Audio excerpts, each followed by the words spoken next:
Here's a gem bit for you that might save you a little bit of money. When Elizabeth Taylor and Richard Burton decided to get married, Richard Burton took Elizabeth Taylor, to the Bulgari store. And Elizabeth Taylor had a choice between a huge, as she described, a huge diamond and emerald brooch and a much smaller one. She went back and forth, back and forth, back and forth, trying on both. And then eventually she decided that she liked the smaller one. The Bulgari salesperson said, now that's a rare woman. Now, the fact that the brooch costs $500,000 is immaterial. Might save you money at the end if you tell your girl that story. Discover the value of your story.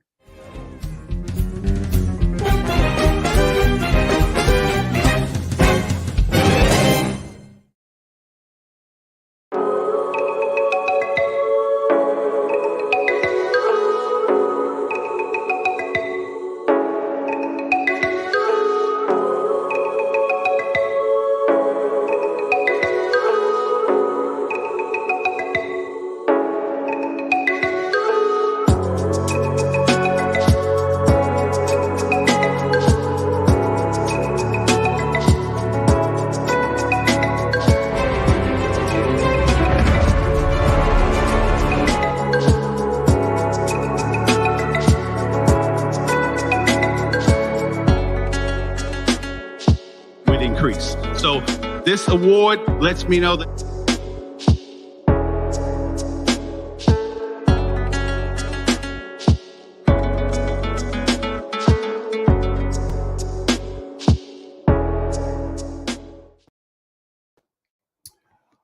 Bonjour, good morning, good afternoon, bonjour, comment ça va? Et toi, ça va très bien. Bienvenue, Wan Ying, bienvenitas, bienvenidos, benvenita, namaste, and welcome. Welcome to another exciting episode of Gem Hunter Stories. My name is Barry B. Mixon, and I am a gemological storyteller. And each and every week, I have the distinct honor and privilege of taking the art, science, history, and magic and putting it together all into a story. Over the years, I have discovered that many of the same characteristics, many of the same traits, the same attributes that we so highly prize in jewelry, in precious gemstones, are found in people. Those same characteristics can be found in people. So, what I've done is taken some of those stories and used them as a template, as an inception point, as a bridge to help people, to empower people, to remind people to take time to discover the value of their own stories. I'm still in France, so thank you for joining me. And for those all of you who are new that I've met in the last couple of days, bonjour, mostly in France, so bonjour, I'm here. Thank you, Barbara.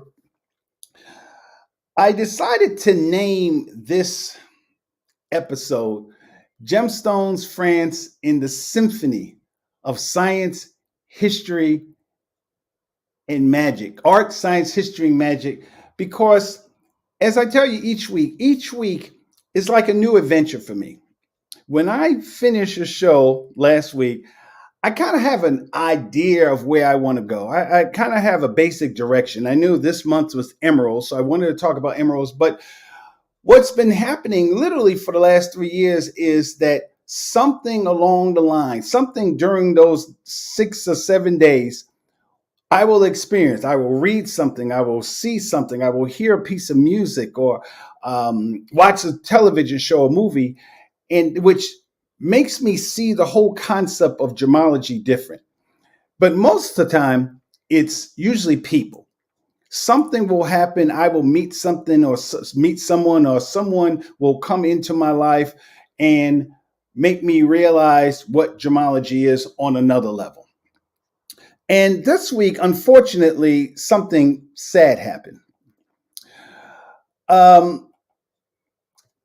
The last time I was here in France, I lost a good friend of mine. Literally, the last time I was here, Denise Johnson. And Denise Johnson was, I mean, I love Denise. Denise was a friend. Denise was the person who literally helped me get to the World Championship of Public Speaking. We used to drive twice a month, 120 miles to a Toastmasters meeting. And I was in France when she had made her transition. And a couple of days ago, I found out, literally a couple of days ago, I found out that another friend, not really a friend, but more of an acquaintance that I knew, has made her transition as well. Her name was Cheryl. And I met Cheryl when I first started teaching at a school called K&A, Kwame Nkrumah Academy, which was, Kwame Nkrumah was the first Black leader of Ghana, and when Ghana became an independent country. And when I first started teaching, I was nervous. I didn't know if I wanted to do it. I knew I liked science and history, but I wasn't sure I wanted to do it. And Kwame Nkrumah was a African-centered school, so we were all called mamas and babas and mamas. And Mama Cheryl, as I called her, would always tell me when I would come to her room, she would always just let me see her and observe. And she used to always just give me words of encouragement. She would tell me, Baba Mixon, you can do this. You can do this. You are a teacher. You can do this. And I was like, wow. So the other day, when I heard the news that she passed, in fact, I didn't even know it was her. It was just like they used her last name, Sanwan Sakim or something like this, because I'm so used to calling her Mama Cheryl. And I couldn't believe it because literally I just saw her on Facebook just a couple of weeks ago. Her birthday was April 30th. And I saw her Facebook post and congratulated her and everything else. And I just couldn't understand that how someone, you can see she's young. I think Mama Cheryl had to be late 30s, maybe early 40s. Phenomenal educator. And what happened is I started thinking about, of course, my mind was already in the mindset of emeralds and what emeralds do and what emeralds are about. And last week we talked about emeralds and Mother's Day and things of this. But the thing that came to me, not only just how profound it was that last time I was here, Denise passed away. And then now Cheryl passed away. And what was really amazing, and I thank her so much, a woman named Yvonne Johnson, who also knows Denise and worked with Cheryl, because Yvonne is also a professor, a teacher at the school. She called me both times to let me know that Cheryl had passed away, just like she had let me know last year that Denise had passed away.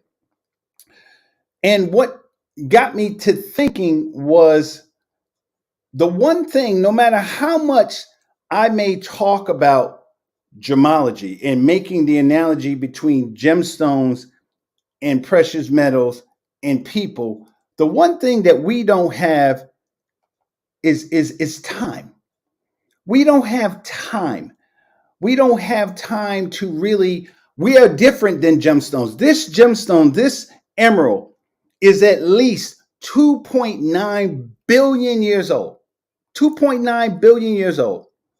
And it has all kinds of inclusions, and it has all types of things in it, but it had time to form. In fact, emeralds take about 100,000 years to form. And so it made me understand that the primary difference between gemstones and us is time. We don't have time to, we have time, but we don't have the kind of time that we have, that gemstones have. We don't have the kind of time that cities have, that countries have. So, and the thing that got me, when you talk about time, the last time that I spoke to both Denise and Cheryl was talking about France. Yeah. Denise loved France. Denise loved all my travels. And Denise and I talked about her one day coming to France because she loved France. She loved the food. She wanted to come, and she talked about it. Oh, it was on her bucket list. It was on the top of her bucket list. And she was so excited that I'm already here and traveling back and forth. And the last time I talked to Mama Cheryl, we were also talking about France. She wanted to basically do what I do. Teaching, not only teaching in France, but also teaching internationally. Cheryl moved on from KNA, and she started working for the Chicago public school system. And she knew that she wanted to evolve. She wanted to kind of get out there in the world and see the rest and teach to the rest of the world. And we were supposed to get together this summer. And when you think about the story of it, when you think about how everything came together, how everything is coming together, not in a good way, obviously both of them have passed, but just how it relates to me, how these two people came into my life and created, for Cheryl, lines in my story, and for Denise, chapters in my story. But it's their life, their presence, and who they are is part of my story. And my story has more value because of they have lived, because they have been in my life. So I wanted to honor them by talking about the thing that they both wanted to talk about, which was France. They wanted to find out about France. So I named the show Gemstones, France, and the Symphony of Art, Science, History, and Magic, because I wanted people to understand what this means. When you look at an emerald, whether it be a natural gemstone or whether you look at a finished piece, what you're looking at really is a symphony. You're looking at a symphony. Someone in terms of a natural gemstone, we're talking about God, okay, saw it, how it all put together. And in terms of a human being, they saw, the person who cut those emeralds, cut those diamonds, saw the big picture and created it and put it all together into a symphony. And when you look at a symphony, when you look up the word symphony in the dictionary, a symphony is a harmony of sounds or a harmony of any kind. Look it up. Webster's Dictionary. What is the definition of a symphony? A symphony is a harmony of any kind. So when I started thinking about just what has France mean to me, I began to understand that the thing about France is the fact that to understand France, you have to understand that it's a symphony. It's a coming together. That's what Denise wanted. This is Denise. And so when I think about who Denise was as a person, this beautiful, I don't see a separation between Denise and this beautiful piece of jewelry, because what Denise was a combination of so many things: beauty, her strength, her elegance, the things that she meant. She had a son who passed on early on, but there was those attributes of loving and caring, of life. That's what was in Denise. That's who she was. This is Cheryl. These are pictures of Cheryl. Cheryl was not only big in education, but Cheryl was huge in the AKA sorority. In fact, Cheryl was so wonderful about being an AKA, being in that sorority. Cheryl made you feel like, man, I wish I could join. That's who Cheryl was. So when you see Cheryl and you understand that the difference, when you see Cheryl and Denise, you understand that the only difference between Cheryl and Denise is time. And Gemstones is time. They didn't have time to really, they don't have the same amount of time that other things have, that cities have. So when you talk about France, and that's a way to look at, before I start talking about France, I want people to understand that what France is, because France, I say France, but France is bigger. It's not bigger in just as far as the country, what France is, what France means. It's so much bigger than what people usually attribute to going to France. When you see people looking at France, and some of my slides are not really what I want it to be, so just work with me.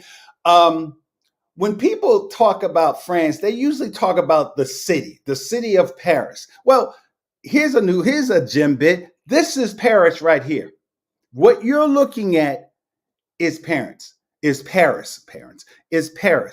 Paris actually is a city that is 2,300 years old. And it started from there. Le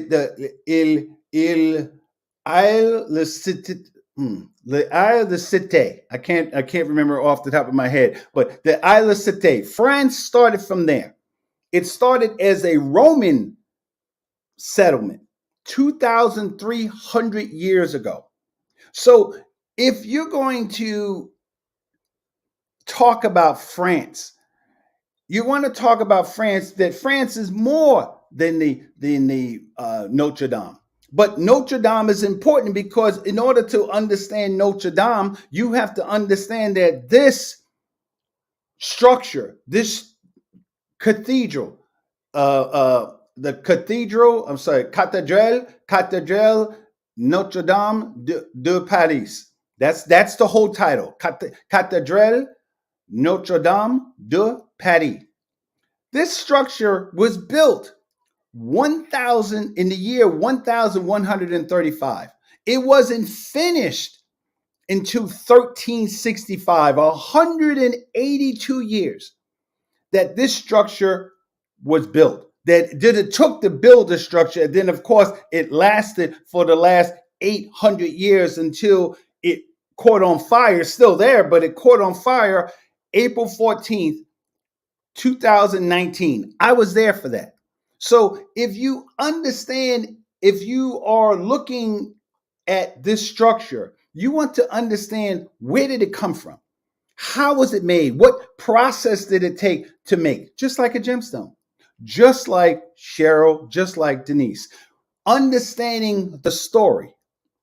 When you're looking at the Louvre, everyone talks about the Louvre, and those of you who've been to France know that the Mona Lisa is just this little, like 8 by 11 painting.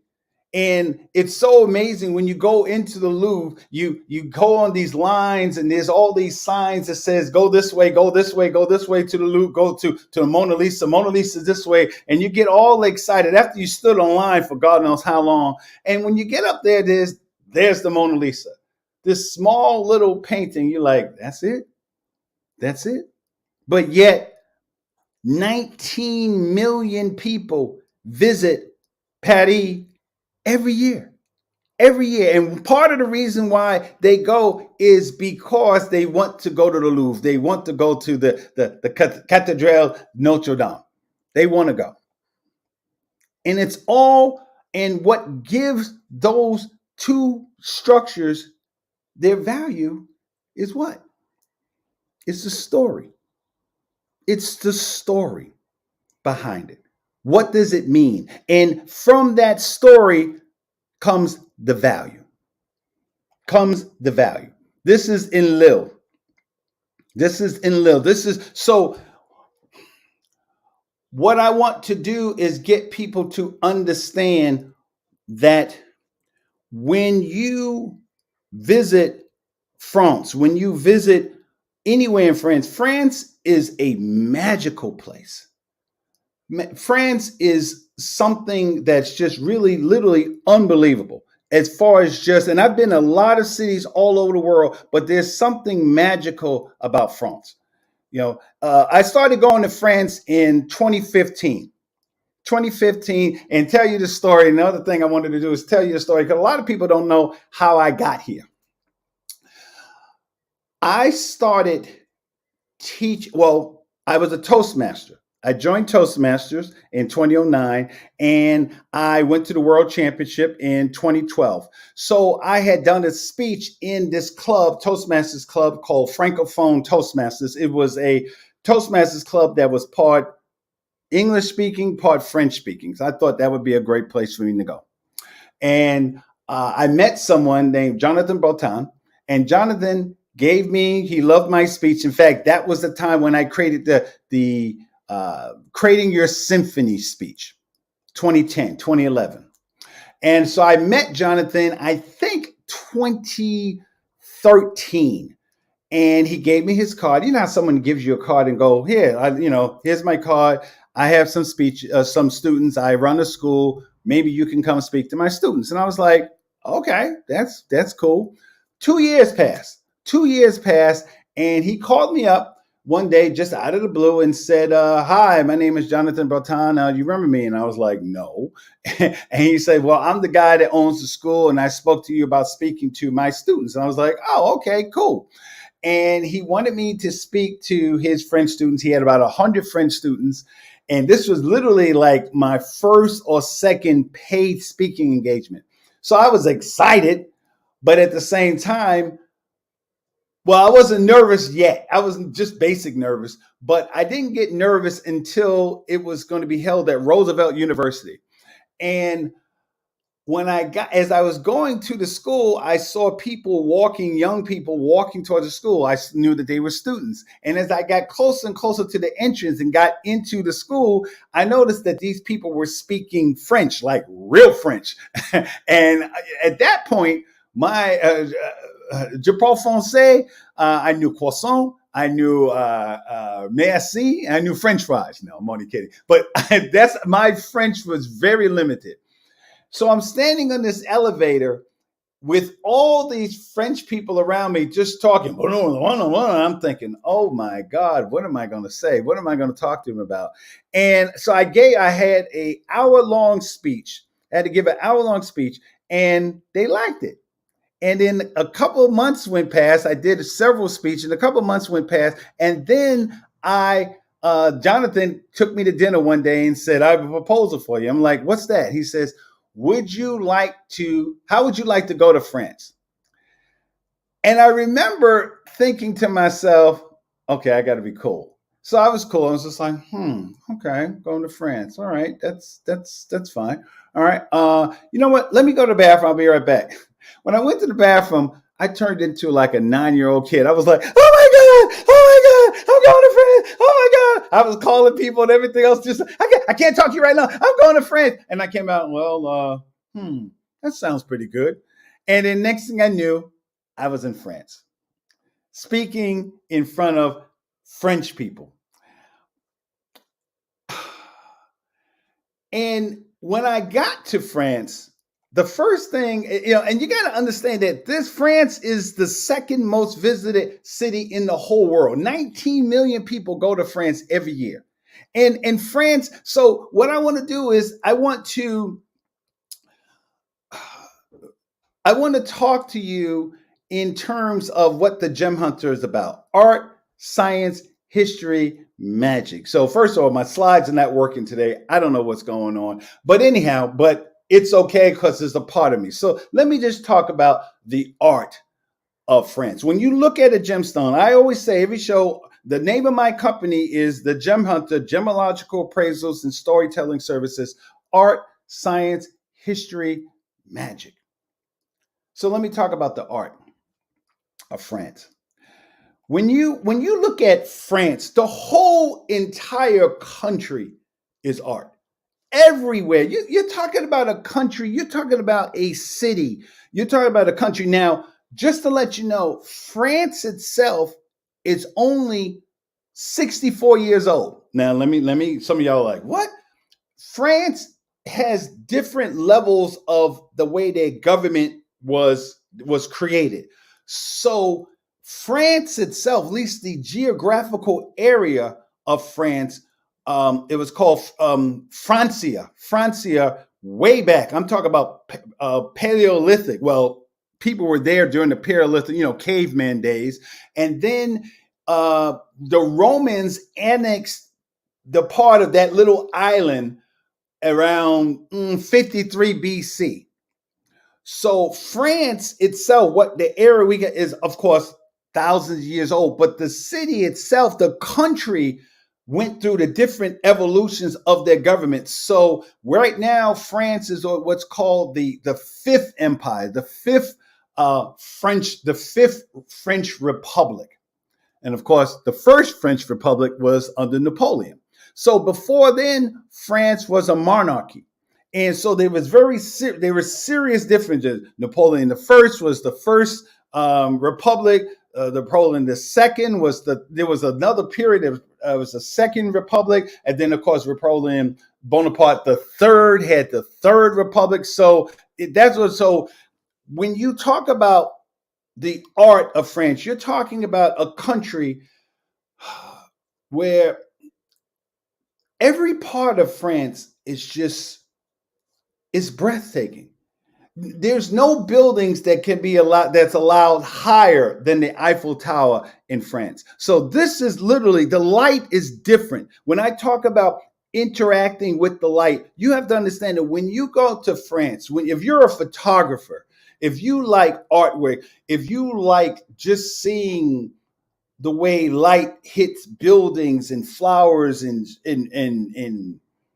fields, go to France, because the light is different there. This is the view from my first apartment when I first went to France. This is the view of, and this is every night. And what's so interesting about this picture, you can't see it from here, but in the middle of this picture is a pétanque field. I would see them playing pétanque. You know what I talk about every day. This which I'm going to play as soon as this show is over. Pétanque. They were playing pétanque, and I thought it was just bocce ball, so I never really thought about it, but I thought it was interesting. But this is the view. So when you go, this is the view in the morning, about 5 o'clock in the morning, 6 o'clock in the morning, because the first time I went there was, I went there in December of 2015. So this was the view from my apartment from Paris. And so when you talk about art, you're talking about something truly beautiful. Every aspect of France is just beautiful. The buildings, the streets, the way everything is designed. Literally, the pictures that I take of France, I'm not talking about like serious editing. I just take a picture, literally aim it, and take the shot. Take the shot. That's how beautiful France is.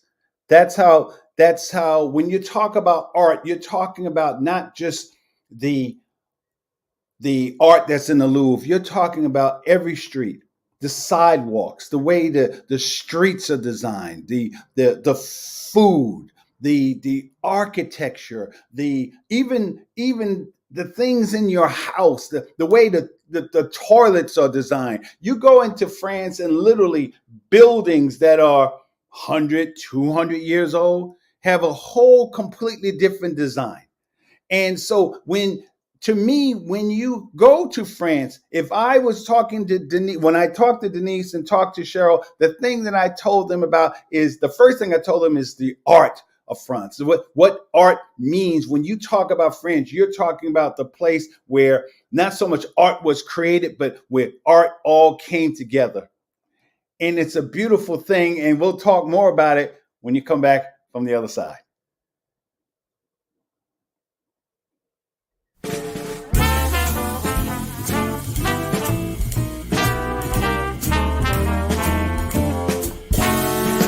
Elle est la plus jolie des filles. Elle a reçu l'amour d'une bonne famille. Elle fait la cour à plein de bons vivants. Pourtant, elle pleure souvent. Elle est gentille avec tous les mecs.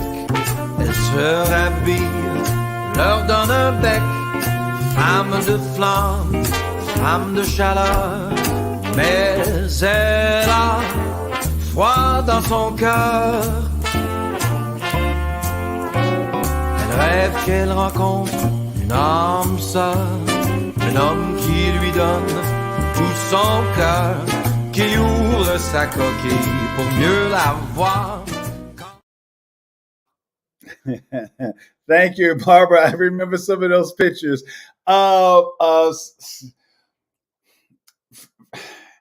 France is breathtaking, guys. France is literally breathtaking. So what I would recommend if you're going to France, go to Paris. I mean, Paris is nice. I'm from New York. I live in Chicago. Chicago is wonderful. Chicago is interesting, and New York is wonderful. But in Paris, it's like another big city. You know, you got McDonald's, you got Burger King, you got things of this. But to me, if you really want to see France, what you gotta go outside.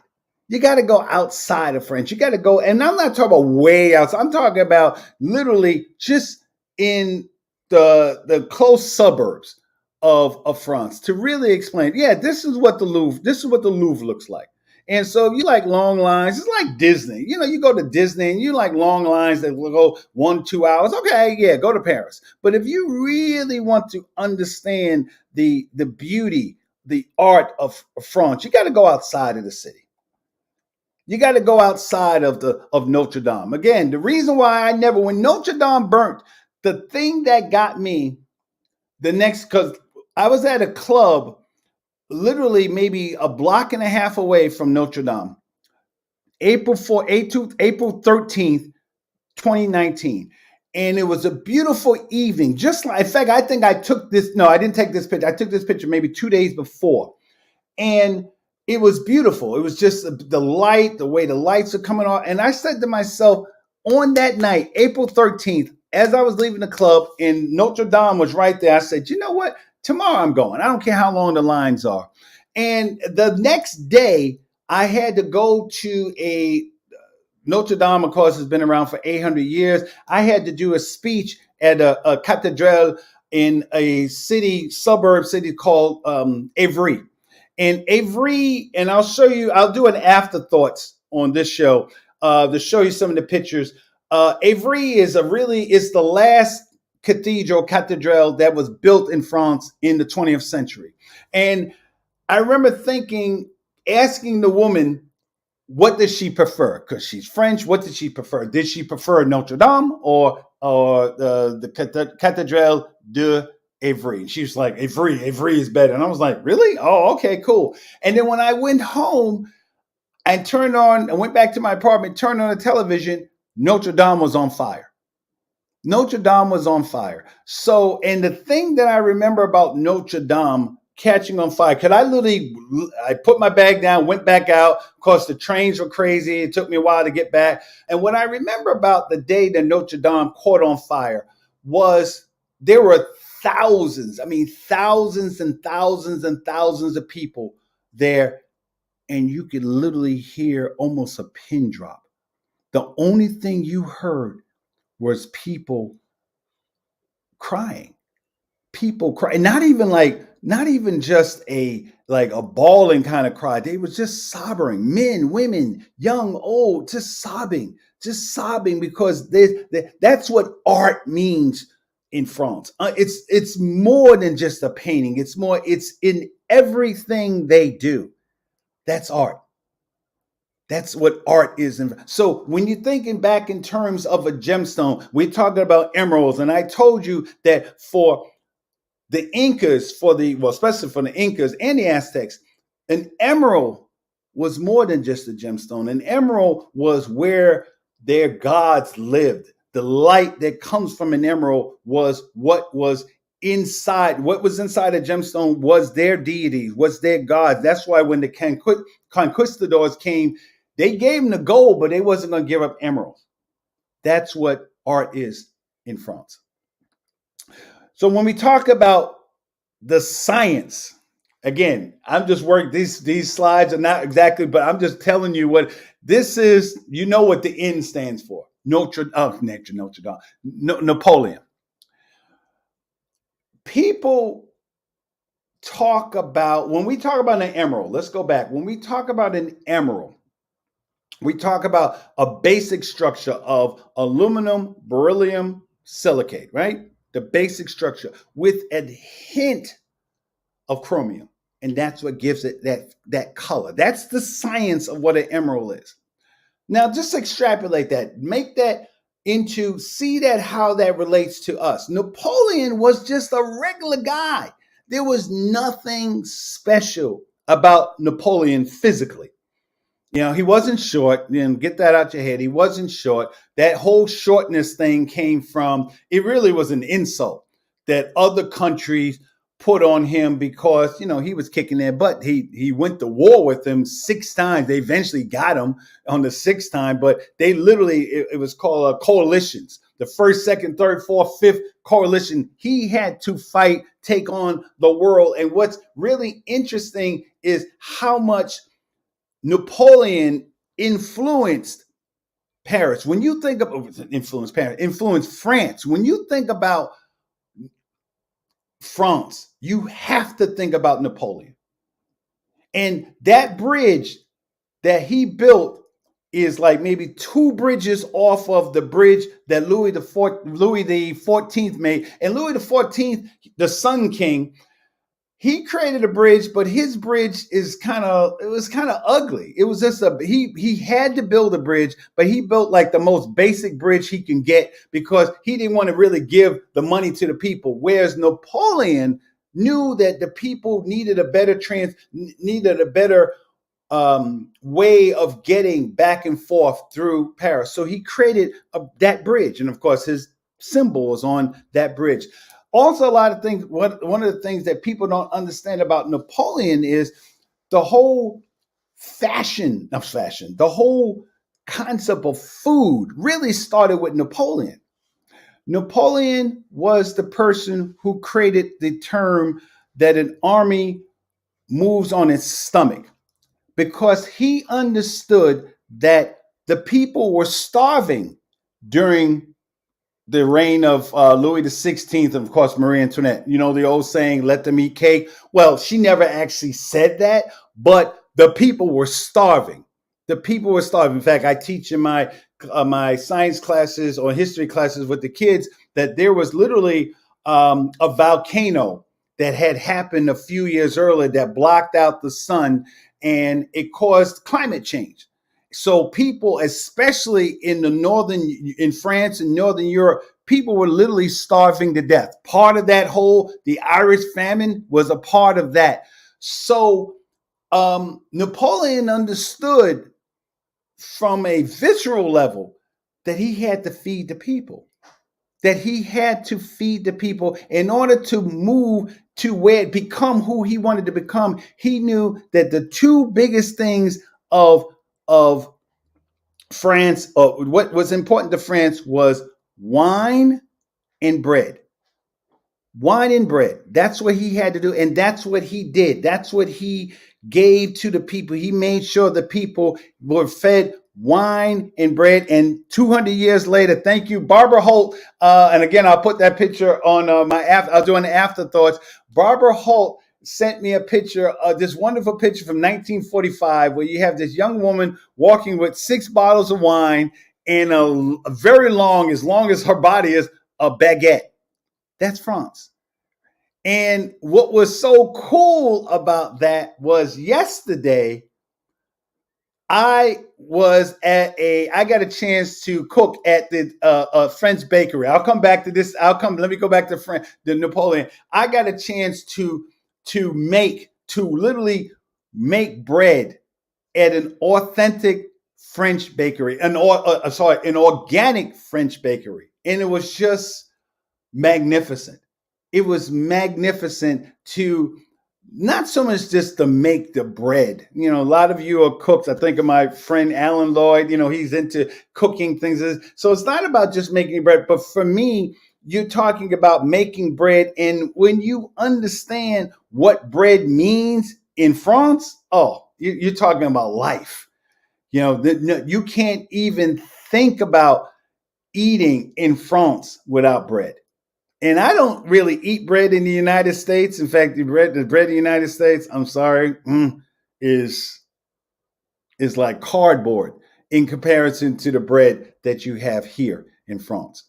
So, when you talk about the science, here's the train. This is the train station. This is the train station right underneath the Louvre. Right underneath the Louvre. This is the train station. And despite, again, coming from Chicago, living in New York, coming from New York, living in Chicago, we have train stations. But in France, this is the train station underneath the Louvre.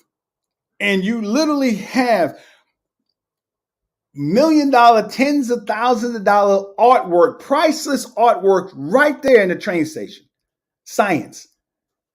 That's what you have right there under the train station. You have these things. So science is a part of everything that happens in France. Science it's a part, even their bottles. I'm trying to find a bottle. I have one right here. Even when you open up the bottle in France, the container doesn't open. You know how you turn the cap here, you just throw the cap off the cap, you lose the cap. In France, the cap is kind of multi-level, so you don't lose the cap. Why? Because they understand from a ecological point of view that you don't want the caps just plastic just on the street. Because and then if you go, and that's just in Paris, but if you go into the more rural areas, you have animals that will eat it, that will eat the caps. So they're mindful for that. So when you go to France, you understand that science is a part of what they do. Science is a part of what they are. So you have the backdrop of, this is Louis XIV, the Sun King. This is the Sun King, of course. The Louvre was a palace beforehand, and then he decided he wanted to build Versailles, because Versailles, he wanted a place where, he wanted to build a castle that was the center of the universe.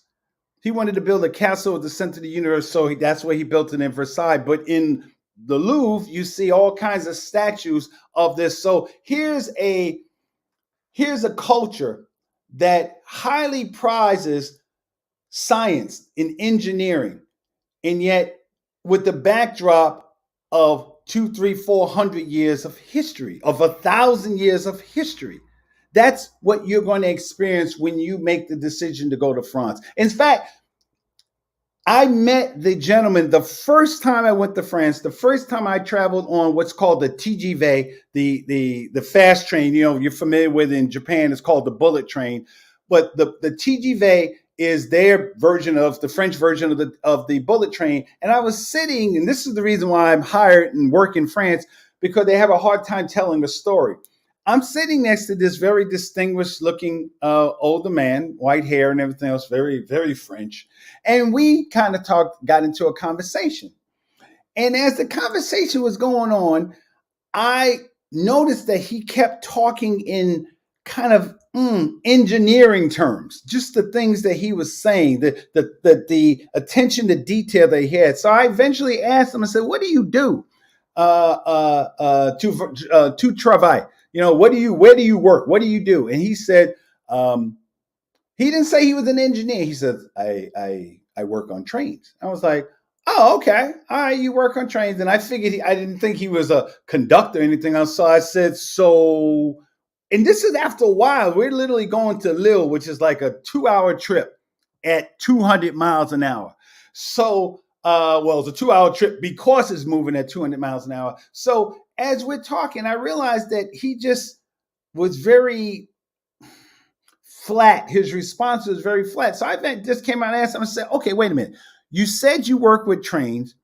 What do you do on the train? And of course, my French was very rudimentary at that point. And he's like, I work on trains like this. He said, I built this train. I was like, you built this train? And it turns out that his name is Jacques Conon. I think I know Jacques is his first name. I can't remember his last name right now. Jacques Conon. He literally was the guy who engineered, who created the design for the TGV. Now it's not the fastest train in the world. The ones in China and Japan are the fastest one, but moving at a maximum speed of something like 500 kilometers, which works out to almost like 300 miles an hour. And you haven't lived until you've been on a train moving at 300 miles per hour. It's just, in fact, literally, here's a story. One time I was on the train, TGV, and I saw a city, a little village, way off in the distance. I mean, literally a good 10 miles in the distance, just, eyeballing it. My camera was right on the side. I had the camera on. So this way, all I had to do was pick it up and point and shoot. I literally picked up. Now, the city was way off there. When I picked up the camera, and by the time I put my eye in the viewfinder, the city was gone. I mean, it was like whoosh. I kept thinking that the conductor was going to say, Madame, Monsieur, we are moving into warp drive. I mean, it was an amazing thing. So we talk about art, science, and then let's go back to history. I don't think that anyone can really get the maximum of France without understanding the history of it. That building, that's the Arc de Triomphe. The Arc de Triomphe was was commissioned by Napoleon. He died before it was finished, but it was commissioned by Napoleon. And also as a tribute to all the French people who had died in not the Second War, but the first. Is it the Second War? Is it First and Second World War? But it was commissioned for the First World War. And the story of that is you can get to the top. You can get to the top of it. But I didn't mean to do that. France, another thing you need to know about France is you're walking everywhere you go. Yes, there are trains. Yes, there are buses. But the distance between them is pretty considerable. So you're doing a lot of walking. That's why there's not a lot of fat people in France because you're always walking. They eat a lot of food, but you're always walking. And to get in the center of, because that's where you see the scene. I was just thinking of John Wick. Those of you who saw the latest John Wick that roundabout that goes around the Arc de Triomphe, that's real dangerous. I mean, that's just, of course, they did stunt people, but you don't ever want to walk across there because people are just riding. If you've been to Italy, it's the same thing. So there's an underground tunnel that you get to get into the main center area of the Arc de Triomphe. And there was 2 lines. And I thought the line, just because I wanted to see the eternal flame, the line to get to the eternal flame was I thought it was the second line. It was actually the first line. And I took the second line and I went up. I had no other choice because of security. I had to climb all the way to the top of the Arc de Triomphe. The stairs were so narrow, and I'm obviously a big guy. Lots of stairs. I don't know how many stairs. I had already walked the whole length of the Champs-Élysées, which is that huge boulevard. I walked that you can walk the Champs-Élysées from the Louvre all the way to the Arc de Triomphe. I mean, it's a long way. And when I got to the top, I remember just thinking, oh my God. But it gives you a spectacular view of France. And so that's just part of the history. And then let's talk about the magic. In the few minutes left, I want to, and again, I'll go over it more during the afterthoughts. The magic of France is literally the people. The people that I have met during the time that I've been here in France have been just absolutely phenomenal, just extraordinary. And the one thing I will say in France is this is the first country I've ever been to where the color of my skin was not first and foremost. I don't feel black here. I am a black man. I am a man who happens to be black. And maybe because I'm an American, because I'm not saying that there's no racism here, but as me, as an African American, it has been an absolutely extraordinary experience.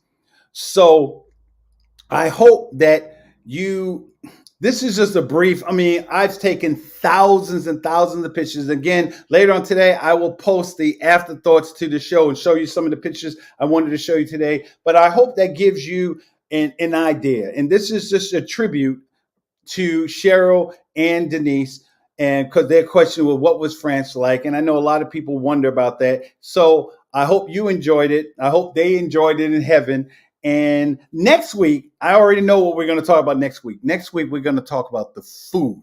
The food is, you don't even want it. When I go back home, I probably won't eat for a week. That's how extraordinarily incredible the food of France. So until next week, my name is Barry B. Mixon. I am a gemological storyteller. And as I always say, take time, because we don't have much time. We're not like gemstones. We won't last for tens of thousands of years. So take the time to look at yourself, look at the people around you, people that are in your life, and take time to discover the value of your story. So until next time, au revoir, à te tella, voilà.